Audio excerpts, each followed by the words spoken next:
اچھا ہے. نہیں میں لفظ بدلوں گا, بہترین جملہ کہنے لگا ہوں, بہترین جملہ کہنے لگا ہوں جو چہرے پہ مسکراہٹ رکھ رہے. علی کو امام ماننا فطرتاً واجب ہے. چلے میرا مجمع مجھے بول کے اجازت دے کہ جملہ ایک اس کی جواب دے دے. سچ بولنا چاہیے. کیوں بولنا چاہیے سچ؟ اللہ نے کہا ہے. تو پھر غیر مسلم جھوٹ کیوں نہیں بولتے؟ وہ تو اللہ کو نہیں مانتے. دہریہ بھی جھوٹ کو غلط سمجھتا ہے, جو وجود توحید کا بھی قائل نہیں وہ بھی کہتا ہے سچ بولنا چاہیے. جو اللہ کو نہیں مانتے, جس نے قرآن نہیں پڑھا, جو نبی کی امت میں سے نہیں, وہ بھی کہتا ہے سچ بولنا چاہیے. جب ہم نے دنیا کے اسکالر سے پوچھا کہ جو اللہ کو نہیں مانتے, ہم نے تو سمجھائے کہ قرآن کہتا ہے کہ سچ بولو, تو ہم نے قرآن پڑھ کے سچ بولا. نبی نے کہا سچ بولو, ہم نے سچ بولا. تو جو ہمارے نبی کو نہیں مانتے, قرآن کو نہیں مانتے, وہ سچ کیوں بول رہے ہیں؟ ہر کوئی جھوٹ سے نفرت کیوں کر رہا ہے؟ وہ کہتا عقلاً سچ واجب ہے. فطرتاً انسانی فطرت کا تقاضا ہے کہ سچ بولا چاہیے. اب جو بندہ یہاں پر پہنچ گیا تو پھر سر نہیں زبان سے تائید کرنا. جیسے فطرت کا تقاضا ہے کہ سچ بولا جائے, ایسے فطرت کا تقاضا ہے کہ علی کو مولا مانا جائے. تقاضا فطرت ہے کہ علی کو امام مانا جائے. یہ لہٰذا یہ فضیلت نہیں ہے کہ مولا علی کعبہ میں آئے تو یہ علی کی فضیلت ہے. یہ فضائل علی میں سے نہیں ہے, یہ فضائل کعبہ میں سے ہے.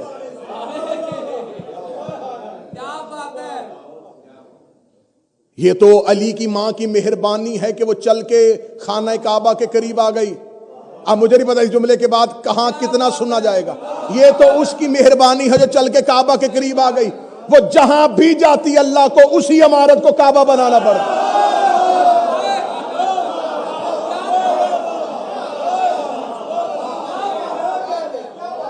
یہ تو اس کی مہربانی ہے کہ وہ عمران کے گھر سے نکل کے رحمان کے گھر آ گئی.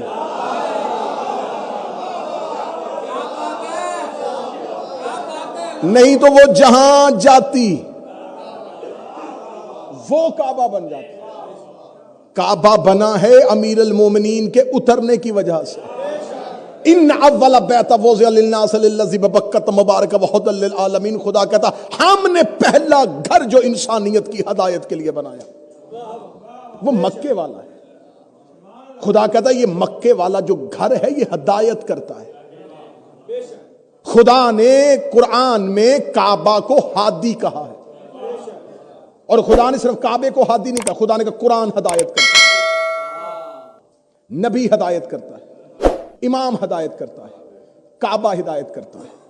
میں نے جب قرآن سے یہ ہادی دیکھے تو میں نے کہا قرآن کیسے ہدایت کرتا ہے؟ قرآن میں آیتیں ہیں, آیتیں بولتی ہیں تو ہم ہدایت لیتے ہیں, نبی عمل کرتا ہے تو ہم ہدایت لیتے ہیں.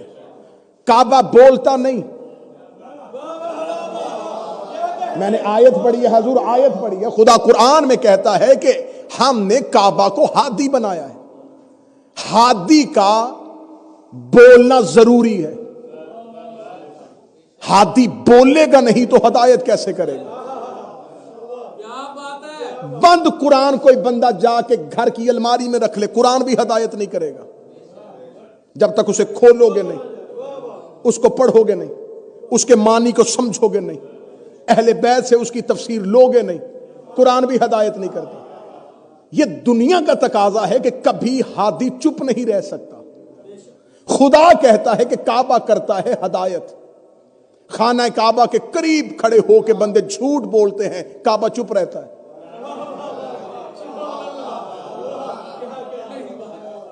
تو میرے مالک تو نے کہا ہے کہ کعبہ ہدایت کرتا ہے. کعبہ ہدایت کیسے کرتا ہے؟ کعبہ تو خاموش ہے, نہ کسی کو روکتا نہ ٹوکتا ہے. آپ چپ بیٹھے, خانہ کعبہ پہ 360 بتوں کا قبضہ رہا, وہ پھر بھی چپ تھا. لوگوں نے اللہ کے شریک کعبے کی دیواروں پہ لٹکا دیے. وہ ہادی تھا لیکن خاموش تھا. میرے مالک یا تو قرآن میں آیت دی ہے تو اب اس کی تفسیر دے. تو نے کہا ہے کہ کعبہ ہدایت کرتا ہے. کعبہ کیسے ہدایت کرتا ہے؟ کعبہ تو خاموش رہتا ہے. چلے میں آسان مثال دوں گا تاکہ بچے بھی سمجھیں. اکثر باپ اپنے بچے کو لے کے جاتا جاتا گزرتا ایک بلڈنگ کی طرف دے کے کہتا ہے بیٹا میں اس اسکول سے پڑھا ہوں. پڑھایا اسکول نے نہیں. کہاں چلا گیا وہ مجمع جو جشن سننے کے لیے آیا تھا؟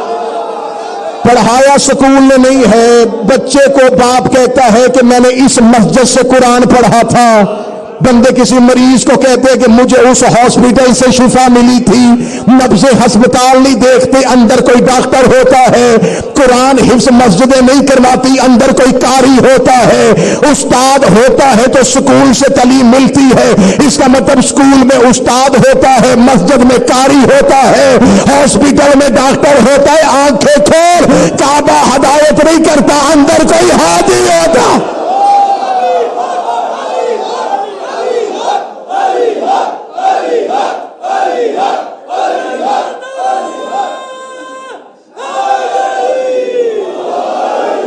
کعبہ ہدایت کے قابل بنا تھا. تو آج کے جشن میں ہم صرف اسی موضوع پہ رک جائیں گے کہ کعبہ جو ہے اسے ہی کیوں چنا گیا, تاریخ کعبہ کیا ہے. علی اللہ کے گھر میں آئے, علی اللہ کے گھر میں آئے, علی اللہ کے. کچھ چیزیں ایسی ہوتی ہیں جو پڑھی جاتی ہیں اور جب بیان کی جاتی ہیں تو وہ عقیدتاً غلط نہیں ہوتی, نتیجتاً غلط ہوتی ہیں. یعنی کہ پڑھنے والا غلط عقیدے سے نہیں پڑھتا, وہ پڑھتا ہے لیکن نتیجہ ٹھیک نہیں ہوتا اور وہ غلط العام ہو جاتی ہے, وہ مشہور ہو جاتی ہے. جیسے کہ یہ کہا جاتا ہے کہ مولا امیر المومنین کا گھر مسجد میں تھا. غلط ہے یہ بات, ممبر سے نہیں کہنی چاہیے. میں مولا کے ظہور کی رات کہہ رہا ہوں, لوگ ممبر پہ کہتے تھے علی کا گھر مسجد میں تھا, علی کا گھر مسجد میں تھا. تاریخی حقائق کو سامنے رکھ کے بات کرنی چاہیے. علی کا گھر مسجد میں تھا, علی کا گھر مسجد میں تھا. کتنی بار آپ نے بھی سنی ہے یا نہیں سنی؟ آپ بالکل خاموش اس لیے ہو گئے کہ آپ نے سنی ہے, اور اتنی سنی ہے کہ آپ کہتے ہیں کہ ہم بھی یہی کہتے ہیں علی کا گھر مسجد میں. آج کی رات اس بات کو درست کر لینا, علی کا گھر مسجد میں نہیں تھا, مسجد علی کے گھر میں تھی.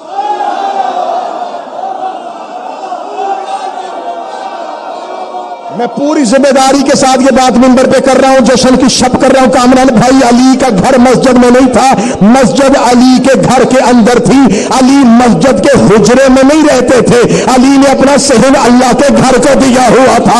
علی نے اپنے گھر کا صحن اللہ کے گھر کو دیا ہوا تھا, اس لیے سب کے دروازے بند ہو گئے تھے. علی کے گھر کا دروازہ کھلا رہا تھا کیونکہ مالک تھا علی اللہ کے گھر کا. علی نے اپنے گھر کا حصہ مسجد کو دیا تھا. علی مسجد کے حجرے میں نہیں رہتے تھے, بلکہ اللہ کا گھر علی کے گھر کے اندر تھا. پھر آج کے بعد کوئی یہ نہ کہنا کہ صرف علی اللہ کے گھر میں آیا, حسن بھی اللہ کے گھر میں آیا, حسین بھی اللہ کے گھر میں آیا, عباس بھی اللہ کے گھر میں آیا.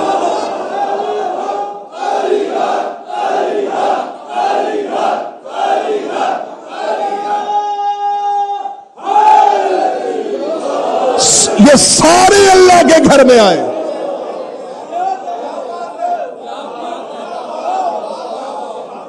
ان کا رشتہ ہے توحید کے ساتھ. یہ کعبہ کی عزت ہے کہ مادر امیر المومنین نے علی کے نزول کے لیے اسے چن لیا.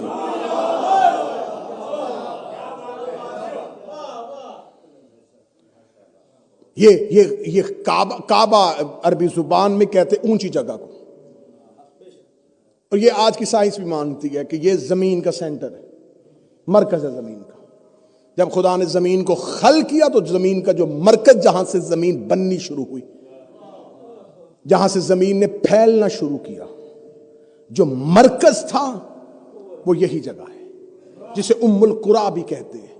مکہ کا ایک نام ام القریٰ ہے, کریوں کی ماں, جس سے سارے کریے وجود میں آئے. جو سینٹر تھا زمین کا, یہ آج بھی وہ مقام ہے. یہ کعبہ کی چار دیواری کیوں بنائی گئی, یہ چوکور کیوں بنایا گیا, یہ گول کیوں نہیں بنایا گیا؟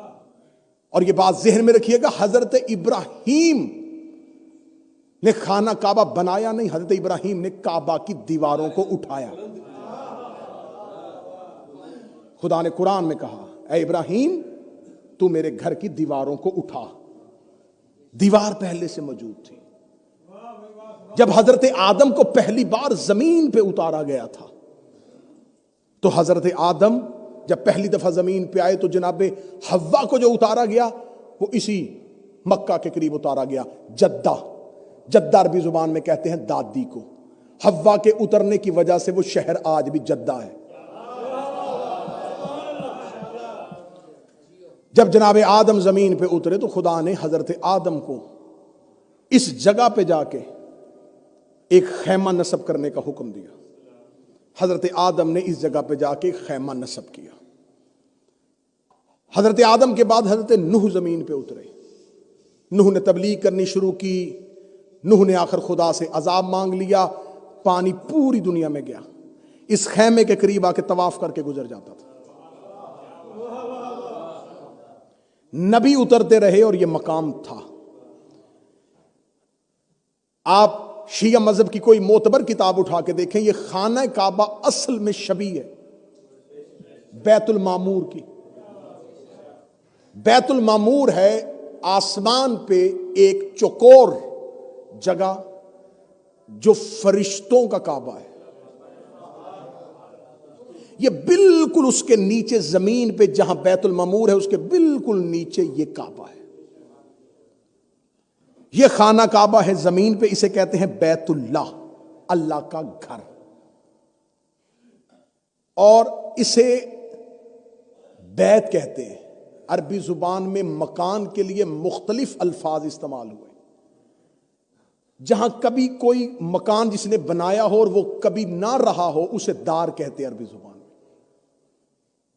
بیت عربی زبان میں اس گھر میں کو کہتے ہیں جہاں مالک کم از کم 3 دن رہے۔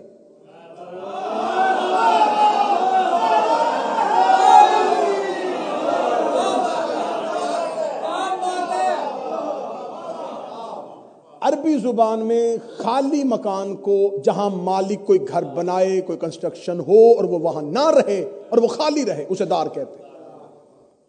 بیت اس گھر کو کہتے ہیں جہاں کم از کم وہ 3 دن رہے۔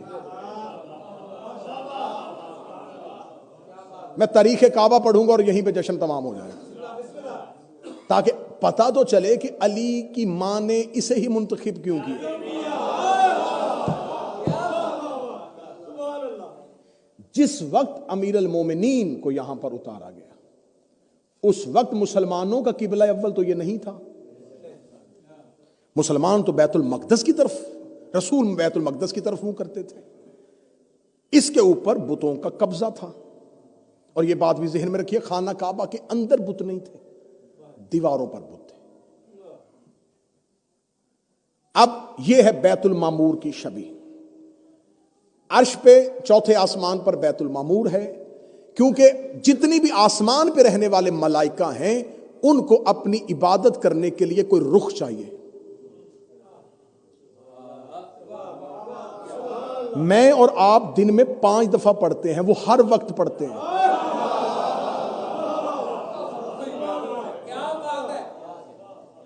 کوئی اجنبی اس امام بارگاہ حسینیہ میں آئے گا اور وہ نماز پڑھنا چاہے گا تو وہ فوراً کسی سے پوچھے گا رخ قبلہ کدھر ہے؟ تو آپ نے 2 رکعت نماز پڑھنے کے لیے آپ پہلے رخ کا تعین کرتے ہیں، مقام قبلہ کا تعین کرتے ہیں، تو جو ہر وقت کرتے ہیں کیا وہ جدھر ان کا منہ ہے ادھر سجدہ کر دیتے ہیں؟ نہیں، ان کو بھی ایک ڈائریکشن چاہیے، ایک سمت چاہیے، ایک تعین چاہیے۔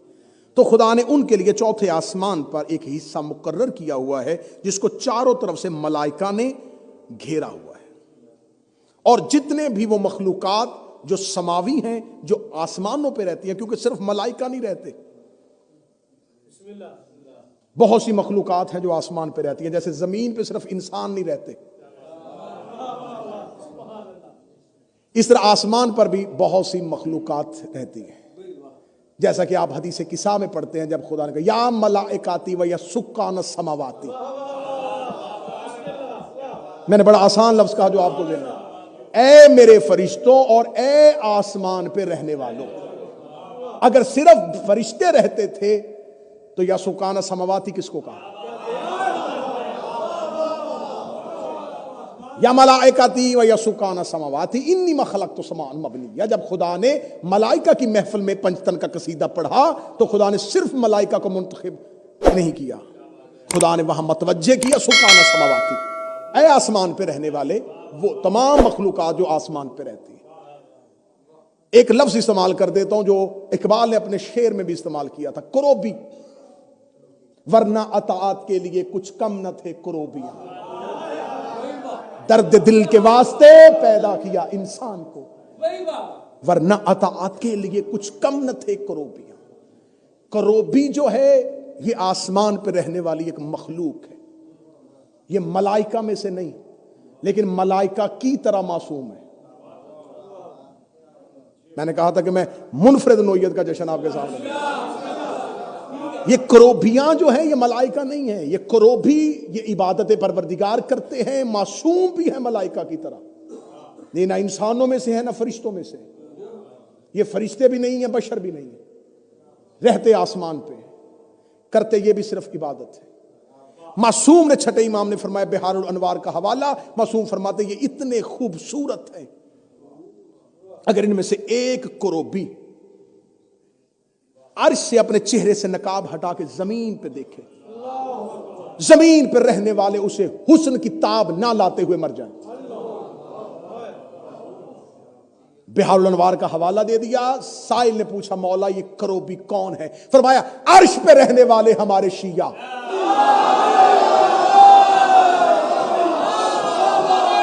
جشن ابھی نہیں بنا، جشن اگلے جملے پہ آئے گا.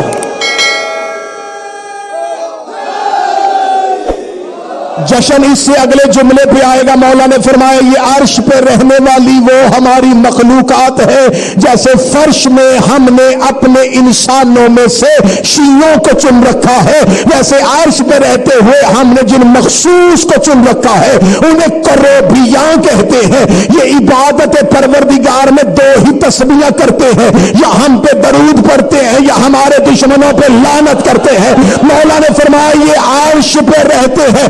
سائل نے کہا مولا کبھی یہ زمین پہ نہیں آئے؟ فرمایا اگر کوئی بھی اپنے چہرے سے نقاب ہٹائے زمین والے مر جائے، اسے کبھی کوئی نہیں آیا. فرمایا ہاں ایک بار جب موسیٰ نے اللہ کے دیدار کی تمنا کی تھی خدا نے ایک کروبی سے کہا تھا اپنے چہرے سے نقاب ہٹا.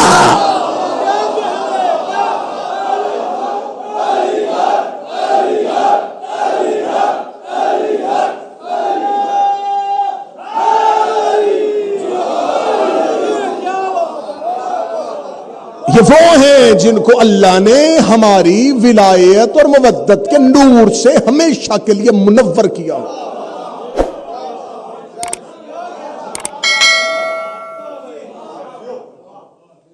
تو یہ آسمان پہ رہنے والے جو صرف ہیں یہ صرف ملائکہ نہیں ہیں، کروبیاں بھی ہیں، حوریں بھی ہیں، غلمان بھی ہیں. سارے مسلمانوں کے پاس ان سب کا کانسیپٹ بالکل خراب ہے. یقین کریں کہ جتنا بھی اپنے بچوں کو بتایا جاتا ہے بیٹا حوریں ہیں جنت میں، اور پھر جو تمثیل جو دی جاتی ہے، جو مثال دی جاتی ہے، منبر کا ادب اجازت نہیں دیتا کہ میں وہ ایک لفظ بھی آپ کے سامنے پھر لوگوں کو عبادت میں جو لالچ دیا جاتا ہے. جنت میں اللہ 70 اللہ عادل ہے کہ نہیں ہے؟ تو جنت میں کیا صرف مرد ہی جائیں گے؟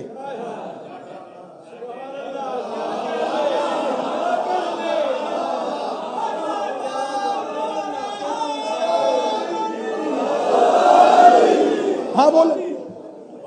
میں آپ کے سامنے 2 × 2 4 والی باتیں کر رہا ہوں، مشکل باتیں تو مجھے آتی نہیں. کیا جنت میں صرف مرد جائیں گے؟ وہ عابدہ عورتیں، وہ مومنات، تو جنت میں ان کا انعام کیا ہے؟ یہ بالکل ذہن گمراہ کیے گئے. تصور جنت غلط، تصور حور غلط، تصور غلمان غلط، تصور ملائکہ غلط. جن کو اللہ کے عرش پر رہنے والے اللہ کے عبادت گزار فرشتے سمجھ میں نہیں آئے، ہم ان سے علی ولی اللہ کیسے منوائیں؟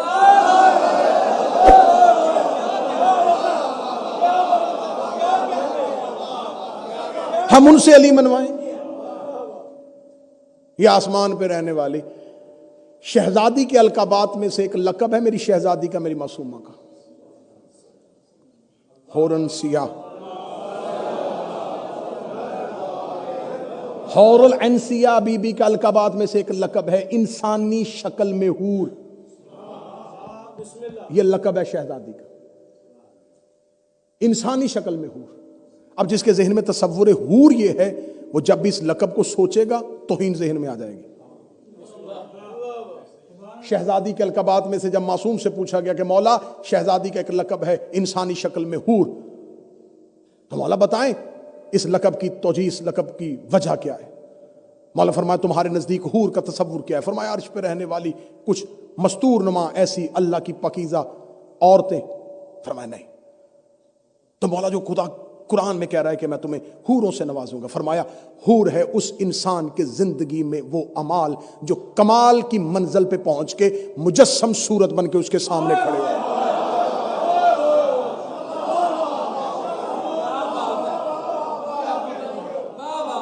جو وہ زندگی پہ کرے گا اس کے تمام اعمال کمال کی منزل پہ جا کے ایک جسم کی صورت میں اس کے سامنے آ جائے۔ جہاں جا کے انسان اپنے اعمال کو جسم کی صورت میں دیکھے گا اسے اس کی حور سمجھا جائے گا، اور جہاں اللہ اپنے کمال کو ایک انسانی شکل دے اسے زہرا کہتے ہیں۔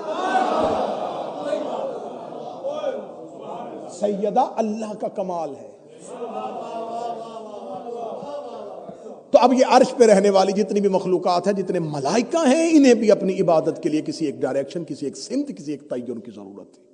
تو خدا نے ان کے لیے بیت المعمور بنایا ہوا ہے۔ یہ بیت المعمور کی طرف منہ کرتے ہیں، وہاں نماز پڑھتے ہیں اور بیت المعمور کو ہی جھکتے ہیں۔ اس کا مطلب ہے یہ بیت اللہ اصل نہیں ہے، یہ بیت المعمور کی شبیہ ہے۔ جملہ بڑا بریک ہے، اللہ جانے کون سمجھے گا۔ اس کا مطلب ہے کہ لوگ شبیہ کو سجدہ کرتے ہیں۔ کہاں چلے گئے وہ بندے جو اصل کو کوئی سجدہ نہیں کر رہا، یہ سجدہ ہو رہا ہے شبیہ کو۔ خانہ کعبہ شبیہ ہے بیت المعمور کی۔ اس کا مطلب کیا؟ خانہ کعبہ اللہ کا گھر نہیں، بیت اللہ اصل نہیں، بیت المعمور کی شبیہ۔ اس کا مطلب بیت المعمور اصل ہے؟ معصوم نے فرمایا نہیں، بیت المعمور بھی اصل نہیں۔ بیت المعمور ہے اللہ کے عرش کی شبیہ۔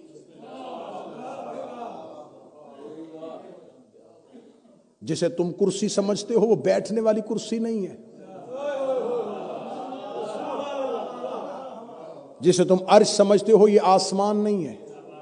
معصوم فرماتے عرش سے مراد ہے توحید کا علم، جو اللہ کا جتنا بھی علم ہے اسے عرش کہتے ہیں، اور تمام مخلوقات اس علم کے نیچے عبادت کرتی ہے۔ میں پہلے کہا ہو کہ بڑا منفرد سا جشن میں آپ کو سنا، تمام مخلوقات عرش، یہ عرش نہیں ہے، یہ اللہ کا علم ہے جس نے احاطہ کیا ہوا ہے۔ مخلوقات اس علم کے نیچے عبادت کرتے ہیں۔ مولا فرماتے ہم عرش پر عبادت کرتے ہیں۔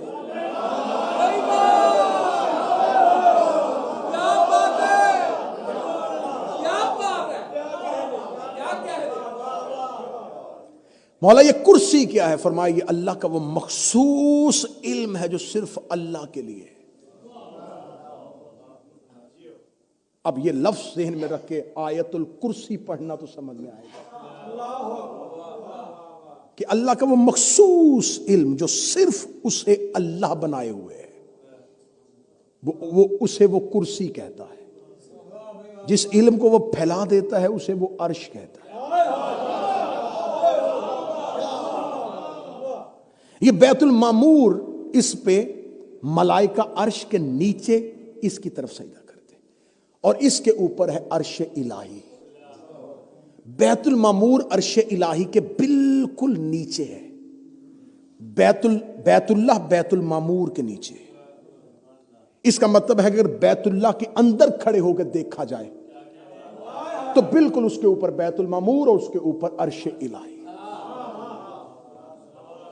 عرش پہ کون رہتا ہے؟ کیونکہ ملائکہ تو عرش کے نیچے ہیں، فرمایا عرش الہی اللہ کا علم، ہم 14 اللہ کے عرش پر رہتے ہیں۔ مولا بیت المعمور میں طواف ہو رہا ہے، فرمایا ہم عرش الہی پر رہ کے اللہ کی کرسی کا ہمارے النور طواف کرتے ہیں۔ یہ چکر صرف عرش پہ نہیں رہتا، عرش پہ صرف اللہ کی کرسی، اللہ کا مخصوص علم، اس کے گرد 14 کے انوار طواف کر رہے ہیں۔ یہ وہ ہیں جو اس کرسی کو گھیرے ہوئے ہیں۔ واسع کرسی السماوات والارض، یہ ہیں وہ جنہوں نے اللہ کی کرسی کو زمین و آسمان پہ سنبھالا ہوا۔ یہ ایک نور کے حالے میں اللہ کے اس مخصوص علم کا طواف کر رہے ہیں۔ جیسے ہم اللہ کے نور کا طواف کرتے ہیں تو یہ چکر صرف عرش پہ نہیں رہتا، یہ بیت المعمور پہ آتا ہے۔ اس کی سنت ادا کرتے ہوئے ملائکہ بیت المعمور کا طواف کرتے ہیں۔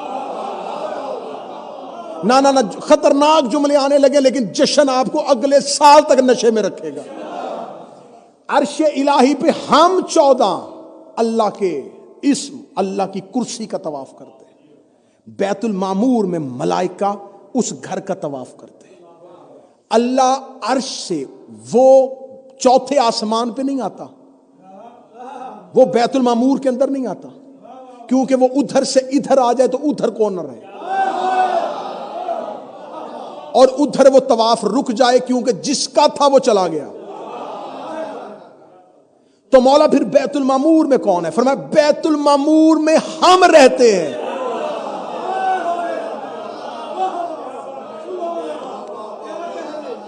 بیت المعمور میں ہمارے نور رہتے ہیں، ہمارے انوار زمین پر اترنے سے پہلے جس جگہ پہ مسکن رکھتے ہیں وہ بیت المعمور ہے۔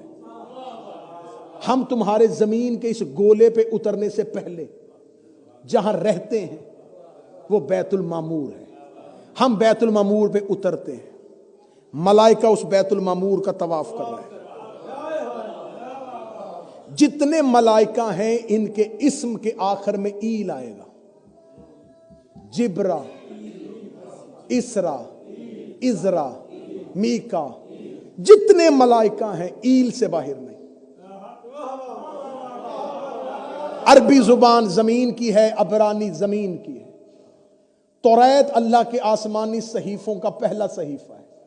نہج البلاغہ، بحار الانوار، جتنے اصول کافی، یہ مذہب کی معتبر کتابیں میں منبر پہ رکھ دیتا ہوں۔ علی فرماتے ہیں کہ مجھے توریت میں ایلیا کہا جاتا ہے۔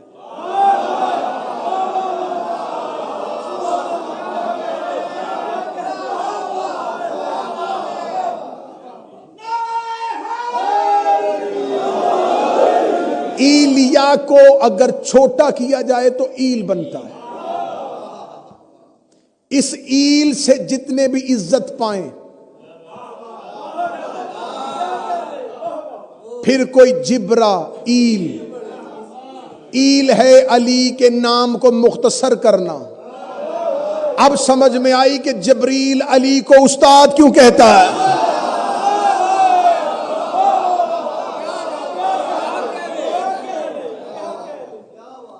ایسے جشن چلتا رہے جی۔ اب یہ بیت المعمور میں اللہ کے ملائکہ اس بیت المعمور کا طواف کرتے ہیں۔ دیکھیں کتنا بہترین جشن رہے گا کہ توحید کا عقیدہ بھی محفوظ رہے گا۔ میں کہیں بھی غلو اور شرک کی کوئی ہلکی سی رمق بھی آپ کے ذہن میں نہیں آنے دوں۔ یہ 14 کرتے ہیں اللہ کا طواف، بیت المعمور میں ان کے نور اترتے ہیں۔ بیت المعمور میں ملائکہ کرتے ہیں ان کی انوار کا طواف۔ زمین پہ ہے بیت اللہ، بیت اللہ میں انسان کرتے ہیں اس گھر کا طواف۔ چکر ادھر بھی ہے، اصل طواف ادھر ہے۔ یہ تمام اس کی سنتیں ہیں۔ کبھی آپ ٹی وی پہ دیکھیں نا، خانہ کعبہ کا جب طواف ہو رہا اور دو لوگ تیز تیز دوڑ رہے ہیں تو گناہوں کی معافیاں ایک چکر پہ، دوسرے پہ عذاب تیسرے پہ آتی ہے جہنم حرام. یوں انسان صاف ہو رہے ہوتے ہیں. کبھی واشنگ مشین کا چکر دیکھ.